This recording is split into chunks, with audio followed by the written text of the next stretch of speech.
Anyone that's watched the channel for 5 minutes knows that I'm slow at games. I recently rolled credits on Xenoblade Chronicles 3. It took me about 2 years to finish. Developed by Monolith Soft and published by Nintendo, Xenoblade Chronicles X was originally released on the Wii U in 2015, and it's a very different experience if you've only played Xenoblade Chronicles 1 to 3. Somehow Monolith have managed to cram a definitive version into about half the file size of that original release, offering improved visuals, but perhaps more importantly, a number of quality of life improvements. So are we going to collectively raise our glasses and join Monolith for a toast yelling "Skell"? Or should we immediately return this one back to stasis? Well, my name's Mark Walker. Welcome back to Switch Up. Now let's find out.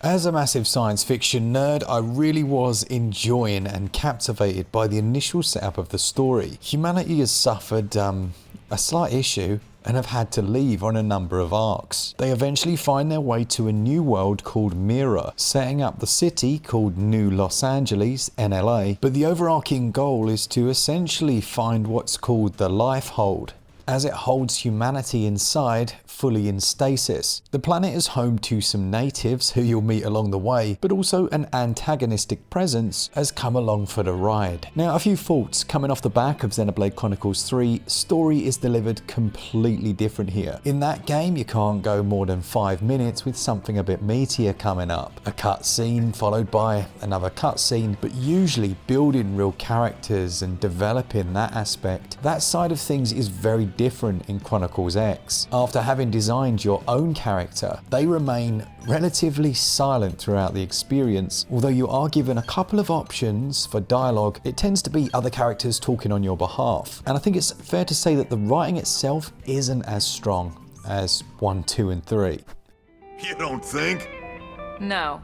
Even though I actually found the story set up more captivating and easier to understand. Within the NLA, you'll aspire to join an organisation called Blade. No, Wesley Snipes doesn't pop up. This is the builders of the legacy after the destruction of Earth. Blade definitely sounds cooler. They're dedicated to protecting the human colony, but also uncovering Mira's secrets in a number of different ways. And Blade is split into a number of different branches, with one of your earliest choices being which branch you want to be a part of. Things like the Pathfinders, who focus on exploration, or the Interceptors, who defend the city. Each of these divisions provides specific support effects, but it's more of a superficial division, changing the types of bonuses and rewards you'll get, and you can switch anytime. Now, while the game does feature an overarching narrative, certainly the focus here is more on exploration, mobility, and of course combat, rather than a heavily scripted, very cutscene heavy one. Let's start with the exploration and movement then. Now, you may have seen from the trailers, and if like me you've never played it before, the ability to leap gracefully from the top of a cliff and take 0 fall damage. Now, while I initially saw that and thought, oh, that's a nice, potentially pointless thing to have in there, actually movement and flow play a big part of the experience. The exploration really is facilitated by the ability to jump in huge leaps and bounds, not having to worry about hurting yourself. And often the game will actually let you traverse to avoid certain combat instances. That low gravity parkour style feel makes movement really fluid and satisfying. There is of course an auto run as well, and I was actually pleased that you don't unlock your first skill, those are the mechs that you've maybe seen in the trailers,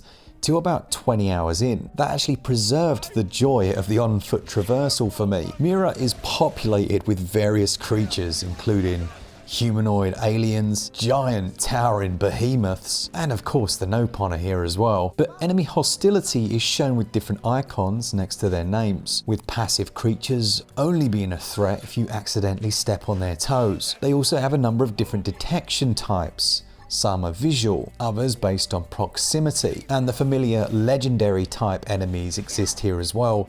And they're known as tyrants. One way or another, you're going to end up in combat. And much like a few other aspects of X, it does feel a little like an MMO here. You have the auto attacks, the more familiar cooldown based art system, where arts can be arranged in a straight line menu, which does require a bit of fiddly back and forth, but you can customize what goes where. And there are tension points, the TP gauge, which feels through your attacks and enables more powerful abilities, things like the revival of allies, guys. And this little bar over here affords you some points that you can then force the cooldown to end instantly on any of your moves. It's really useful. The reason you might want to do that is because there's what's known as the soul voice system. Without going too into detail, there are moments where you can perform a specific action and it will trigger an on-screen quick time event that, if you can push it at the right moment, will afford you a specific buff. Those can actually be customized for your character, and each new member of your party has their own ones that will affect the whole combat. I actually really like that system. It gives the game a little more depth. Well, actually, tell a lie, it gives it a lot more depth once you get into it. There are moves like the ability to control certain enemies. However, there are others that are potentially immune to that, but through clever use of the soul voice system, you could set up one that essentially mitigates that defense, and you can end up one-shotting some absolute beasts. So on the face of it, while it looks quite simple, combat gets much deeper, but that doesn't avoid the fact that by its very nature, combat can be a little repetitive, but classes certainly keep things interesting. As your character levels up in a particular class, when they reach level 10, you can then branch them off into another avenue. This meant that every 4 or 5 hours or so, I was choosing a new class, which came with its own weapon, its own unique skills, and it did keep things fresh for me in that regard. Add in the fact that you can now switch out party members whenever you want. It's certainly better than it was. And you can also target specific parts of the monster. That's a nice mechanic. It feels very Monster Hunter. Target its tail and you might actually rip that clean off. And you can throw out some basic orders to the rest of your teammates. And in the menus now, you can have the game remember your last set of commands. It's actually really handy. If you enter a fight that's just way too tough for you, you can try and sprint away, and it's actually really effective if you just launch yourself off a cliff, but death will come quite regularly as well, with not a great deal of impact on the player.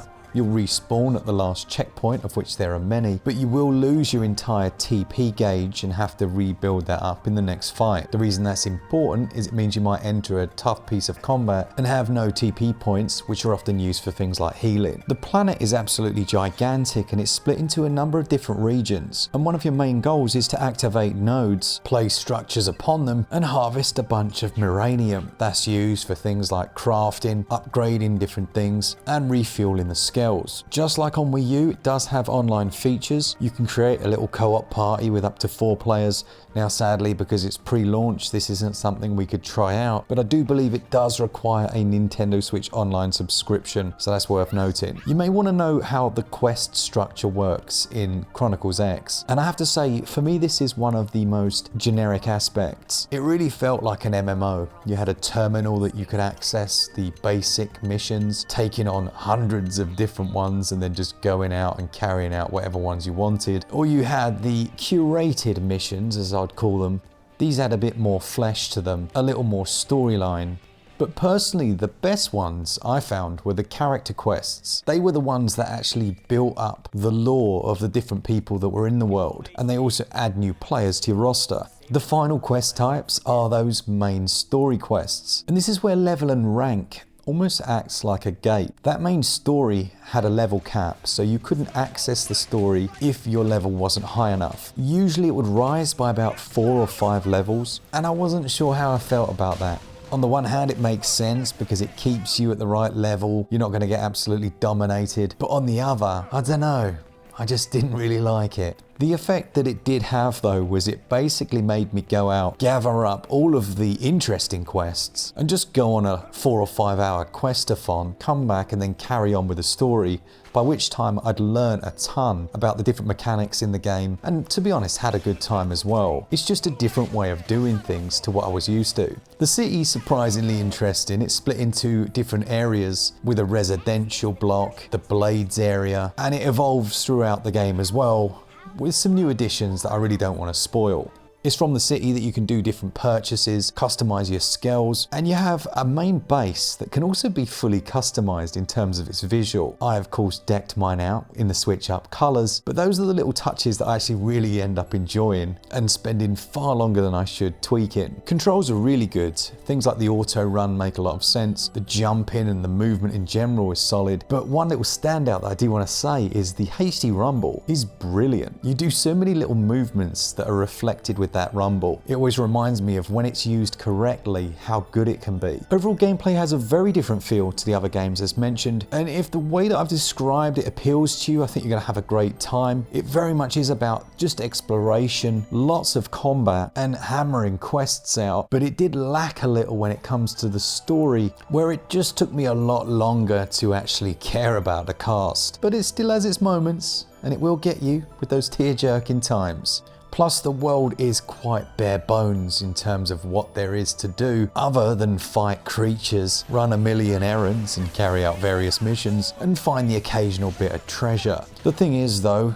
in traditional Monolith style, it is still a very compelling game. I do want to take a few moments to just tell you some of the other changes that have been made in this version that might affect gameplay for you. The way that you cast those arts has been slightly streamlined so that it's easier. Being able to change out party members as mentioned, that's very cool without having to slog back to base and do all of that. Everyone gains experience, not just those ones active in your party. You gain affinity faster than you used to. You can adjust the time of day from the menu whenever you want, something we've seen in some of the more modern games. There is what's called a follow ball to help if you're stuck, navigating to the next quest, and they've improved that as well. So it's certainly the best version. For me, gameplay on this one scores 17 out of 20, while the controls, they score 18 out of 20.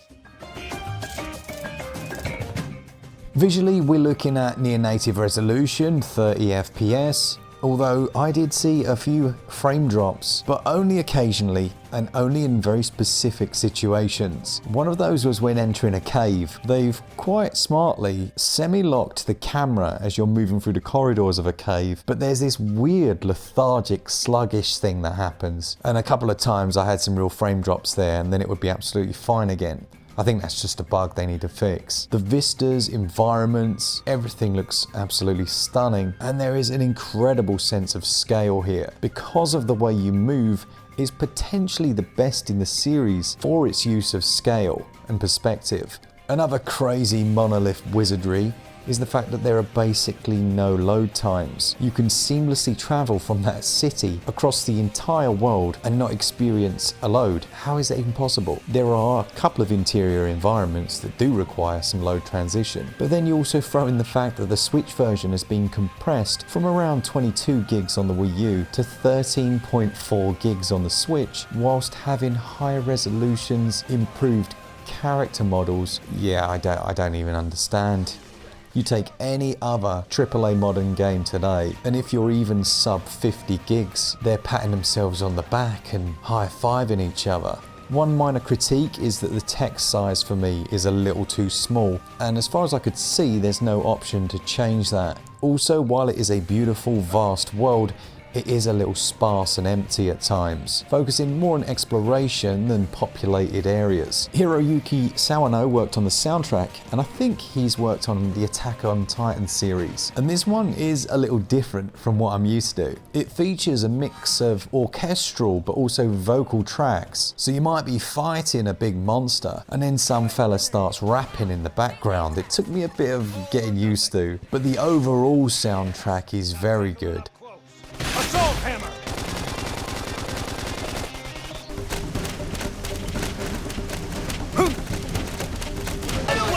Shooting star! I probably should have mentioned as well in the visual section that it does have a full day-night cycle, and it has a weather system that seems to be tied to regions because you can fast travel wherever you want to go. It might be raining in one region, and I thought to myself, oh okay, I'm going to go over there because I actually wanted it to rain because I needed that for a quest. But when I teleported, it was completely different weather, and then when I teleported back, it was still raining. I guess I shall never know. Although it's had improvements since the original in terms of the character models, the animations and character models are still weaker than the other games, understandably, and that does lead to a slightly more robotic feeling cast. Still, it's a technical masterpiece really, for what it is and what it offers. Visuals and performance score 19 out of 20. Sound and audio scores 16 out of 20. When it comes to value, we're looking at full $49.99 prices or your regional equivalents. It does have those online features, so that's giving you some more value, I guess. And if you love the original, then the changes just add to that experience. When it comes to game length, it is huge. It's an absolute beast. You could easily spend 100, 150, 200, even up to 300 hours if you wanted to 100% the game. But it's not all about length, it's about enjoyment as well. And it does get a little tedious at times. I score value 17 out of 20. So Xenoblade Chronicles X, the definitive edition, is definitely a unique entry in the series. I don't think its MMO stylings are going to appeal to everyone, but that vast world, the customization, the skill system and exploration, as well as overall solid combat mechanics, can be very engaging. Just know this is not your typical Xenoblade. I give it a switch up score of 87%. If you're looking for that strong narrative focused Xenoblade experience, this might not be the one for you. Thanks to our Patreons and members, all of you that enjoy the content. I hope that wasn't too long, but it's one of those games, like when I did my review of the third game, I'll pop a link to that in the description, where you really do want to cover all bases. For all things Switch, all the time, keep it Switch up. Cheers guys, see ya!